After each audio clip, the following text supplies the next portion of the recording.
Hey, welcome Monday Night Men. I'm so fired up about this thing. I have not been able to just think about anything else except getting with you.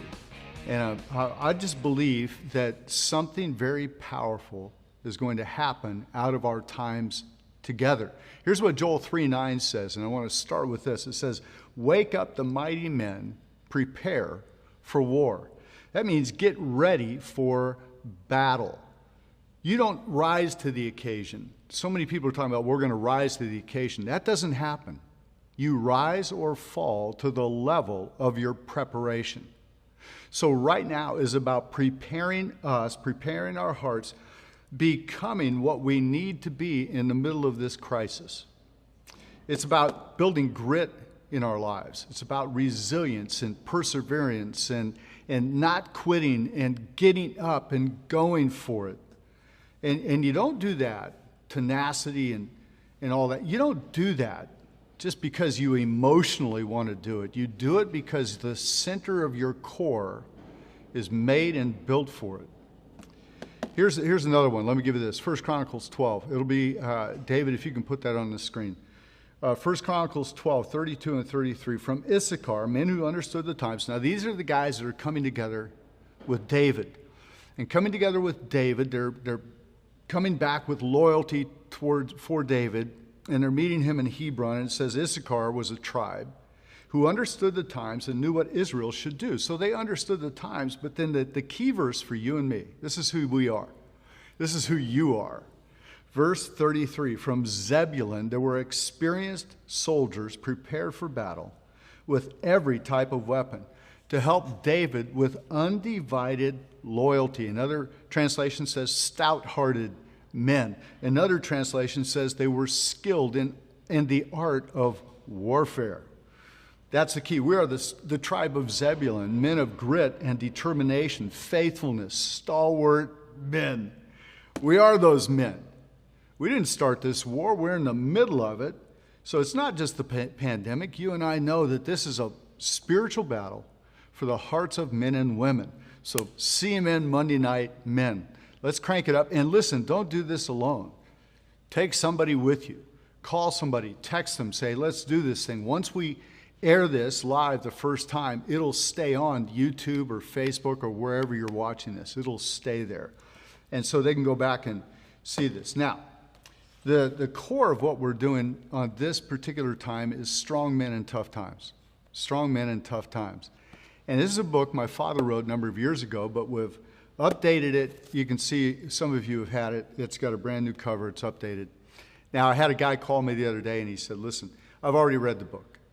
I don't know if I'll be there Monday night. I go, bro, listen, you're the guy that needs to take somebody else through this because you already have read it. You've already studied it. So now, call somebody. I'm thinking that because sometimes we go, well, I don't know how to do all this social stuff. You do know how to use a phone, and you can call somebody. Then you can do FaceTime if you're at that level. Or to go at another level, you can do GoToMeeting or Zoom or Google Hang or one of those. Get some guys. I'm going to go about 27 minutes. And at the end of this, bam, discussion, prayer. What is that? That's a men's group, man. I'm fired up about it. Now, the thing is, we're looking at Strong Men in Tough Times. This is really built around Daniel. So tonight is my introduction. Next week we start chapter 1. And you'll want to get, what do I do with the workbook? Bruce? It's right under me. So the workbook, you'll want to get the whole pack. The workbook, the book, the whole 9 yards, because this will help you walk through it. Because next week I'll start chapter 1. Of Strong Men in Tough Times. But Daniel is the center of this. He's the core. He's the thread. Christ the center, Daniel the thread. We're dealing with character. See, most men work on their talent but don't build their character. And talent can take you beyond your character. You and I have seen it in business, in sports, in the church. We've seen talented people whose character couldn't uphold them, and they didn't have a foundation. So Daniel, by the way, I've got a great note for you in just a moment. Daniel was pivotal in the life of Jesus Christ. He actually helped saved the baby's life when Jesus was born. He's part of that whole thing. So it's a little sort of discovery thing I want to lay on you in a few moments. I've got a helmet here. Now, Bruce, Jesse, this is the helmet of what we call the enemy where I live. And there's one of these guys in every place you go, anywhere in the world. There's a guy with the Green Bay Packers. So good for you for standing up. And if you're in Wisconsin or you're a Packers fan, good for you, way to show up. But here's the beauty of this thing. This is signed by my dear friend Reggie White. And Reggie was called the Minister of Defense. And Reggie played for Philadelphia, and then he played for Green Bay. And when he was with Green Bay, they won the Super Bowl.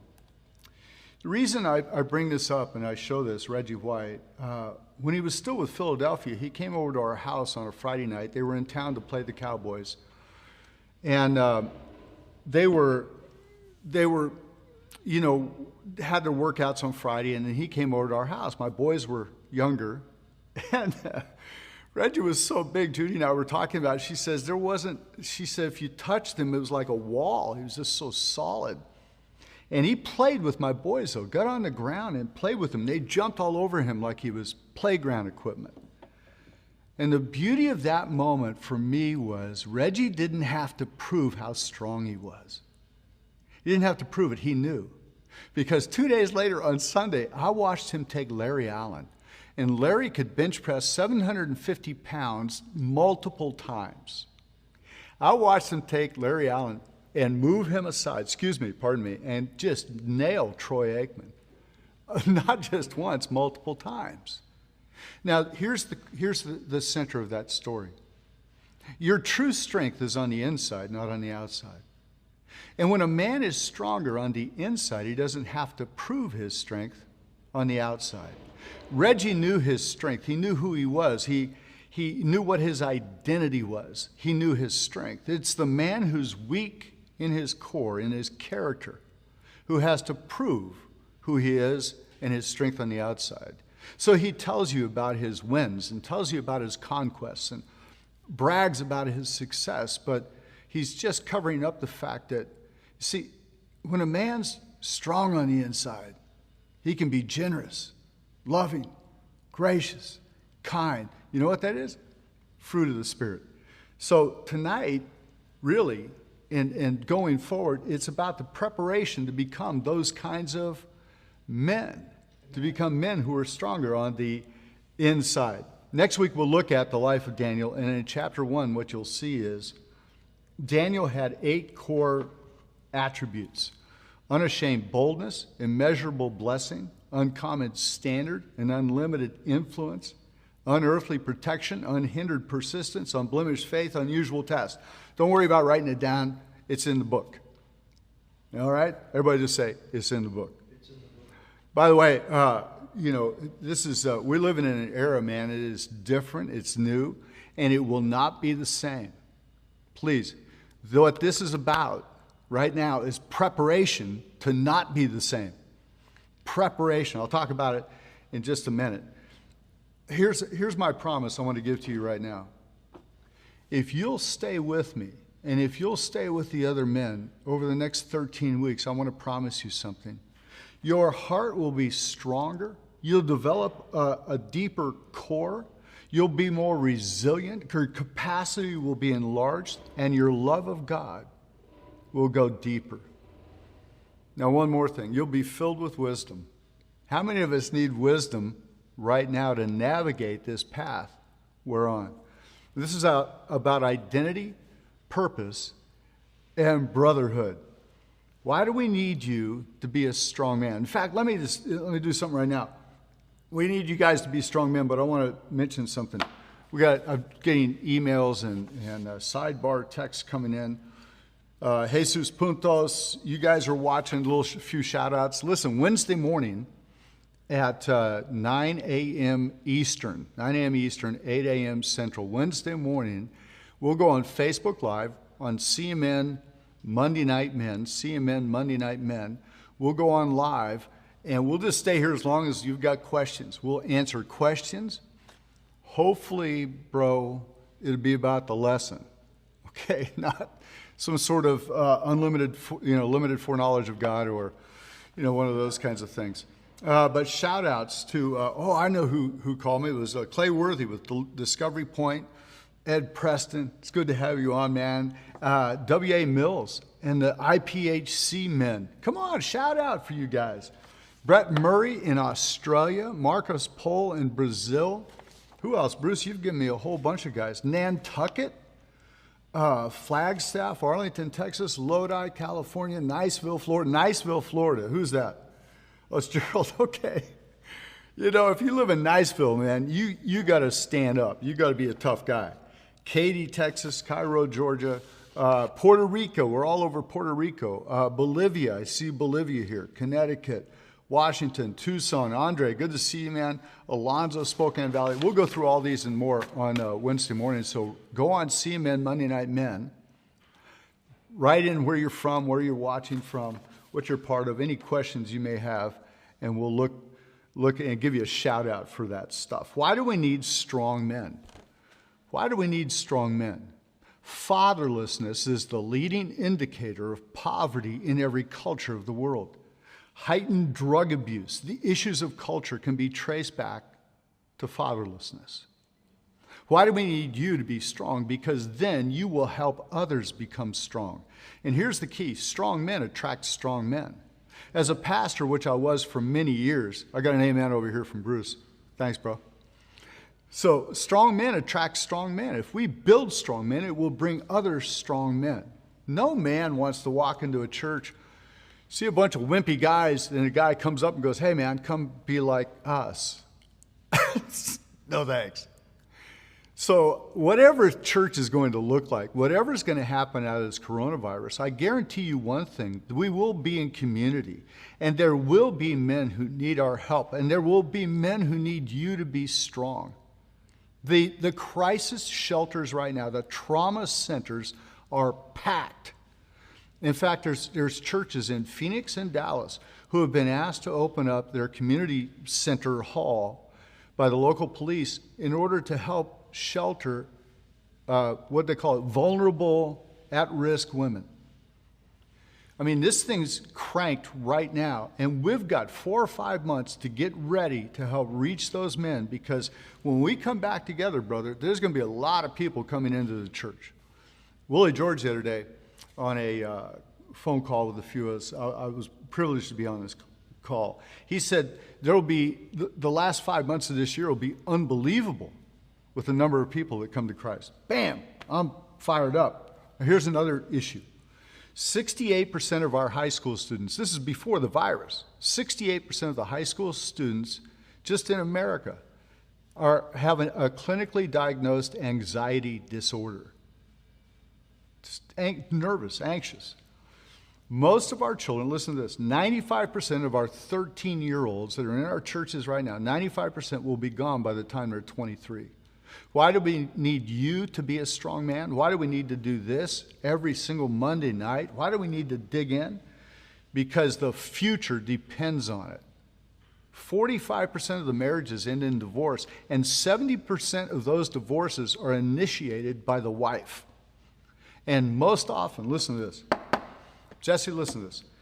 Most often, it's because she grew up or she matured and he didn't.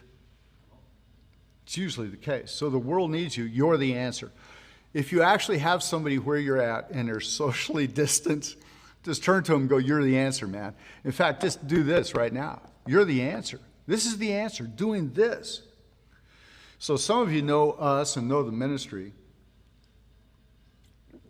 My father, Dr. Ed Cole, wrote a book, and if you've got something to drink, and some orange juice or whatever you got with you, relax and let's enjoy this thing together. My dad wrote a book called Maximize Manhood. I was talking with Pat Morley, in fact, this morning, who wrote Man in a Mirror a few years after my dad wrote this, and we were talking about the start of the modern day Christian men's movement. And my dad, Dr. Cole, in writing Maximize Manhood, really kind of propelled that thing. He became a mentor to Coach Bill McCartney. And then he wrote the book, Strong Men in Tough Times. I actually have one of the first ones the first one that came off the press that he signed for me. It's pretty cool, The issue with Maximize Manhood is he put me in the book. There's a little story in there, if you've read it, about the hole in the door. And, man, just hope your dad doesn't put you in a book that he writes that 26 million people then read. All right? So that's been an interesting journey, to say the least. So shout outs. This Monday night, this Monday night group has a Facebook page. Everything you need, you can get at cmn.men. The materials, the stuff, or you can write to Bruce at christianmensnetwork.com, or you can write to office@cmn.men. That's an easy one, office@cmn.men. And I kind of surprised David with that, so I don't know if he can put that in, but if we can get that in, that'd be great. Listen, we're not interested in growing the largest online men's group. We're interested in growing local churches. Amen. That's the key. If we grow the church, Robert Berriger, my friend, says it all the time, the church is the hope of the world. And if you and I can grow strong men and become stronger ourselves, we'll have strong families and strong churches, because the church is the hope of the world. Goodness, I watched Matt Barnett feeding tens of thousands of people a day just in Los Angeles. I've watched church after church after church reaching out. We can't get zoning for our churches half the time when we're trying to build a building, but man, when there's a crisis, the church is there. So, don't get on social media and start talking trash about anything. Get on there and love people, build people up. And that's why let me keep going. Otherwise, I get off on all this stuff. And some of you who know me, you know that. So the world needs you. You're the answer. Here's the men's group, stronger, larger churches. Here's the key. The church, the true measure of a successful church is not how many people are in the seats, but how many disciples are in the streets. Amen. Because thanks, Bruce. Because disciples, you can just write that on the Facebook.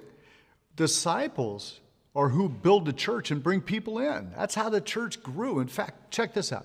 The miracles of Jesus, and we only have about 26 to 48 days of his life that are actually recorded, including the 12-year-old thing and all that. Jesus, most of his miracles were in the streets, in people's houses, and in the farmer's market. That's it. That's where it happens. All right, here's Daniel. Daniel is in a crisis. Now, the book of Daniel is written out of crisis. Jeremiah was written at the same time to the people that were going into crisis. So here's Daniel in crisis. He's been taken captive. And he starts the book, and I think this is great, because he starts it with, I got to refresh this thing. He starts it, I'll do paper Bible next time, and because right now I'm using my computer on that part. We were going to start this Monday night group in about 7 or 8 months, and then this thing happened, and there's a lot of changes going on, but I love the fact that, if you will, it forced us to make this thing happen. Now, if you look at chapter 1 of Daniel, here's what it says. It says that they were taken captive. It says, and this is great, he's talking about himself. They selected strong, healthy, good-looking young men. I don't know if Daniel had to add the good-looking, but he did. They took the best. So Nebuchadnezzar comes in. At this point, Daniel's about 15 years old. This is 605 BC. 605 BC. At 620 BC, he's born. Okay? So it comes this way towards Christ. So 620, he's born. 605, he's taken captive. All right? So now he's taken captive with those 3 other young men, the guys who stood up in the fiery furnace. We know the names that were given were Shadrach, Meshach, and Abednego. So Daniel's taken captive with them. So this is a moment of crisis. One of the first things that happen is they're put in a school to re-educate them. We've heard about re-education camps. Well, this is that. It's a terroristic re-education camp. You either figure this out or you're out. So they put them in this school of re-education, and in this school they said you can eat anything of the king's table. Now, brother, that doesn't mean, I got people texting me in the middle of the thing. So that doesn't mean that it was just food. It wasn't just about the food. When he talks about the king's table, he means everything the king had access to, Daniel and his friends had access to. Lifestyle, choices, they had access, the king's table. So when Daniel, one of the first things we see is Daniel says, I will not eat of the king's table. And his friends say the same thing. Now check this out. Daniel, this is awesome, man. This is like a revelation when you really begin to think about it. Daniel was already, at the age of 15, when he was captured and taken captive, he was already a discipled man. Too often we take our young people and we do games with them, and we take our 10, 11, 12, 13-year-olds and we do a little, sidebar thing, and it's good to keep them active, but they need to be discipled. And Daniel was so discipled that he would not eat of the king's table. Now watch this. He's a son of royalty, which is most likely the tribe of Judah, because he's in the lineage of Jesus Christ. He's in the lineage of Jesus Christ. This is amazing. He's captured at 15, the king's table, we talked about that. And, because so often we think of Daniel as a guy in the lion's den. That didn't happen until the third king he worked under, and he was about 80 years old.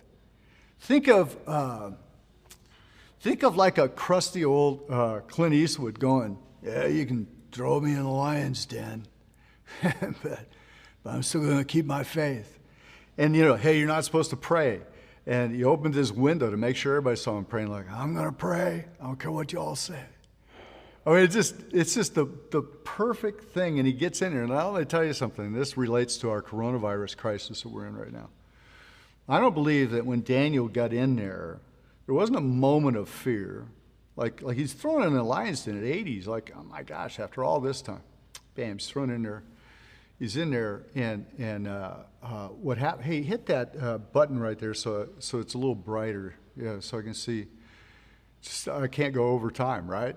So what happens is Daniel's in the lion's den, and I don't believe he walked over to one of the lions and put his hand in the mouth. When God stilled the lions, listen, Psalm 91, and I love the stuff that's coming out. Man, the stuff on the internet is unbelievable, inspiring, but I don't believe he went over and put his hand in the lion's mouth just to prove his faith.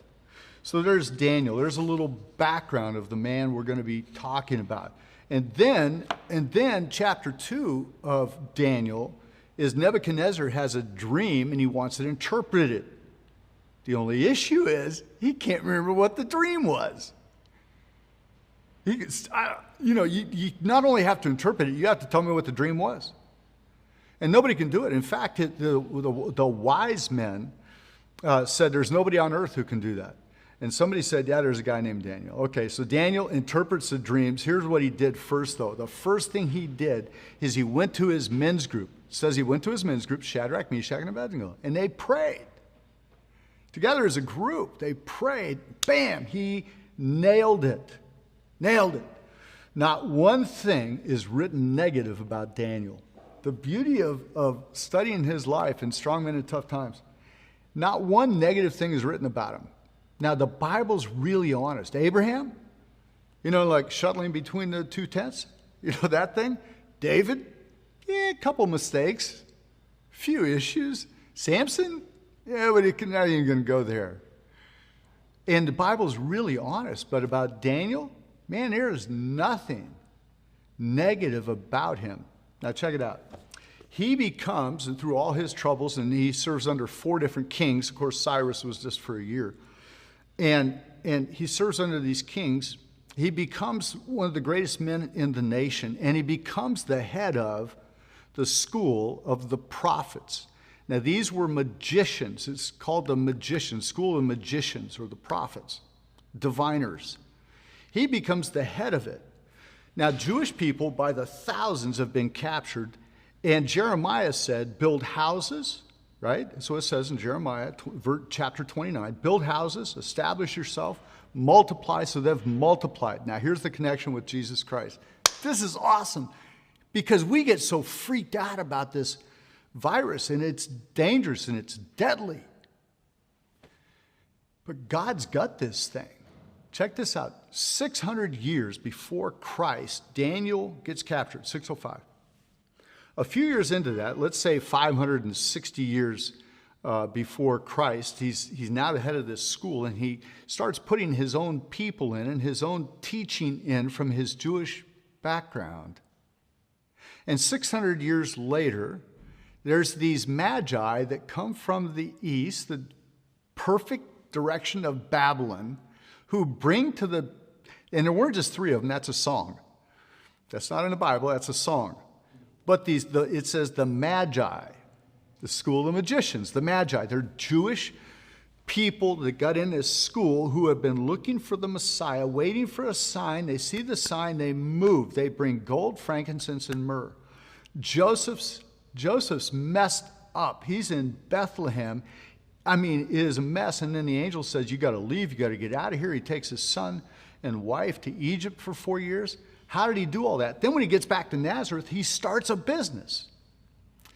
The Magi bring gold, frankincense, and myrrh. Frankincense, what you would bring to a king. Myrrh, interestingly, was used mostly for burials. So there's a foreshadowing of Christ. And then the gold.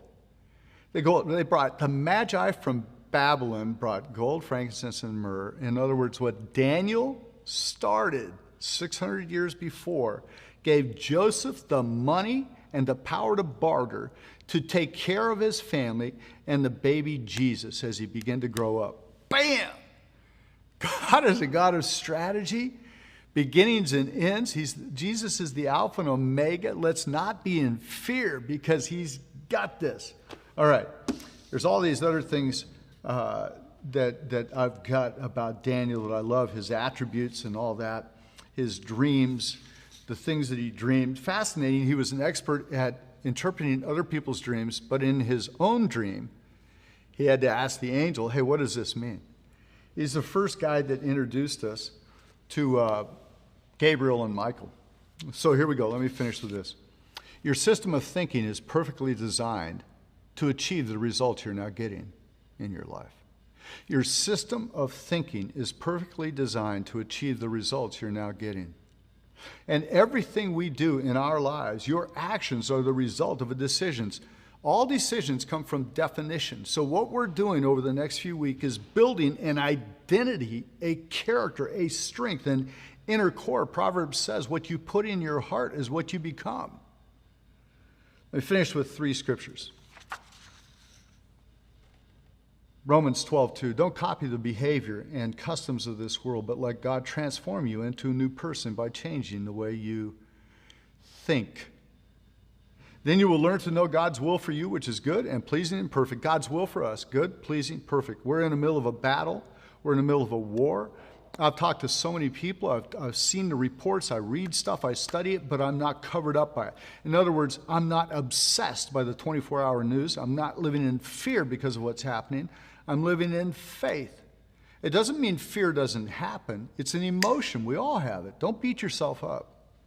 But you conquer it with faith.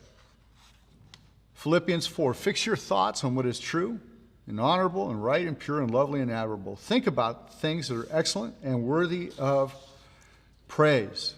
We can have great crowds with great sermons. We'll never change a nation till we disciple the men. When we get through this thing, and in fact, right now, get on the phone with somebody. Say, bro, I want to start taking you through this, starting next week. Get on CMN.men. Write to Bruce at Christian Men's Network. We can write office at CMN.men. You'll get that, right, Bruce? Office at CMN.men. Man, it's been so great to be with you here on Monday night. But we've got to disciple men. I think we've got 4 or 5 months. Wednesday morning to get ready, preparation, to prepare ourselves. We've got to be intentional about it. Focusing our lives is not about greater intensity. It's about greater intentionality. Let's focus in. And then if we can get this ready and be ready to disciple men, we can change the future of the world. All right, 1 Corinthians 16:13, we'll finish with this. Be on your guard. Stand firm in the faith. Be courageous. Be strong. Focused, committed, determined, and relentless. Let's finish with this. Say it with me if you know this particular version. Our Father in heaven, holy is your name. Your kingdom come, your will be done on earth as it is in heaven. Give us this day our daily bread, and forgive us our debts, even as we forgive our debtors. And do not lead us into temptation, but deliver us from the snake, the evil one. For yours is the kingdom and the power and the glory forever. Amen. Amen. And may the Lord bless you and keep you. May his face shine upon you. And I'll see you Wednesday morning, or I'll see you here next Monday night. Let's crank this thing up. It's so good to be with you tonight. God bless you.